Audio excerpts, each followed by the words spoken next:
Hello hi and నమస్తే. మేకలతో పులుసు అనేది ఎలా చేయాలో చూపించబోతున్నాను.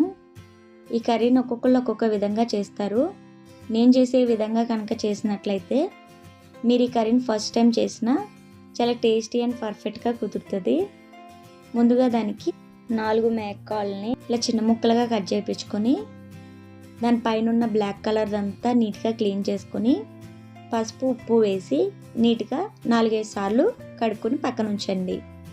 ఇప్పుడు స్టవ్ మీద కుక్కర్ పెట్టి ఆయిల్ యాడ్ చేసుకొని ఆయిల్ అనేది హీట్ అయిన తర్వాత 2 పెద్ద సైజు ఉల్లిపాయ ముక్కలు 4-5 పచ్చిమిరపకాయ ముక్కలు వేసుకొని బాగా ఫ్రై చేసుకోండి. ఇలా ఫ్రై అవుతున్న ఆనియన్స్లో ఒక పెద్ద సైజు టమాటా ముక్కల్ని అలాగే 2 టేబుల్ స్పూన్ల అల్లం వెల్లుల్లి పేస్ట్ని 1/2 టీ స్పూన్ పసుపు వేసుకుని అల్లం వెల్లుల్లి పేస్ట్ పచ్చివాసన పోయి టమాటా అనేది బాగా మెత్తగా అయ్యేలాగా ఫ్రై చేసుకోండి. ఇప్పుడు ఒక మిక్సీ జార్ తీసుకుని దాంట్లో 4 లవంగాలు, 1 ఇంచు దాల్చిన చెక్క, 2 టేబుల్ స్పూన్ల ధనియాలు, కొన్ని ఎండు కొబ్బరి ముక్కలు, అలాగే 1/2 టీ స్పూన్ గసగసాలు, 1 టేబుల్ స్పూన్ జీలకర్ర వేసి ముందు మెత్తటి పౌడర్లా చేసి తర్వాత వాటర్ వేసి పేస్ట్లా చేసుకోండి. ఇలా మిక్సీ చేసుకున్న పేస్ట్ని కర్రీలో యాడ్ చేసుకుని మీ రుచికి సరిపడా ఉప్పు అలాగే 2 టేబుల్ స్పూన్ల కారం కూడా వేసుకుని అంతా బాగా కలిసిలా కలుపుకోండి.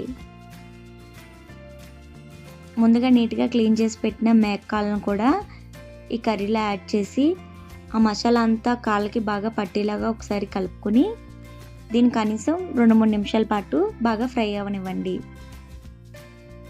ఇలా ఫ్రై అయిన దాంట్లో ఒక చిన్న నిమ్మకాయ సైజు అంత చింతపండు నుంచి తీసుకున్న రసాన్ని వేసుకోండి. అలాగే 1 కప్పు వరకు వాటర్ని కూడా యాడ్ చేసుకోండి. మీకు చింతపండు పులుపు వద్దు అనుకుంటే చింతపండు రసాన్ని మానేసి 2 కప్స్ వరకు వాటర్ని యాడ్ చేసుకోండి. దీంట్లో కొంచెం కొత్తిమీర తరుగు, కొంచెం కరివేపాకు వేసి అంతా బాగా కలిసిలా కలుపుకొని ఉప్పు కారం చూసుకుని అడ్జస్ట్ చేసుకోండి. ఇప్పుడు దీన్ని కుక్కర్ మూత పెట్టి కనీసం 10-15 విజిల్స్ వేయించండి. నాకు 12 విజిల్కి కాళ్ళు అనేది బాగా మెత్తగా ఉడికిపోయాయి. అంతే అండి, ఎంతో టేస్టీ అండ్ ఈజీ అయిన మేక కాళ్ళ పులుసు అనేది రెడీ అయిపోయింది. దీన్ని ఇప్పుడు సర్వింగ్ బౌల్లో సర్వ్ చేసుకోవడమేనండి. ఇది ఓన్లీ రైస్లోకే కాదు, ఇడ్లీ, దోశ, రాగి సంగటి దేంట్లోకైనా చాలా టేస్టీగా ఉంటుంది.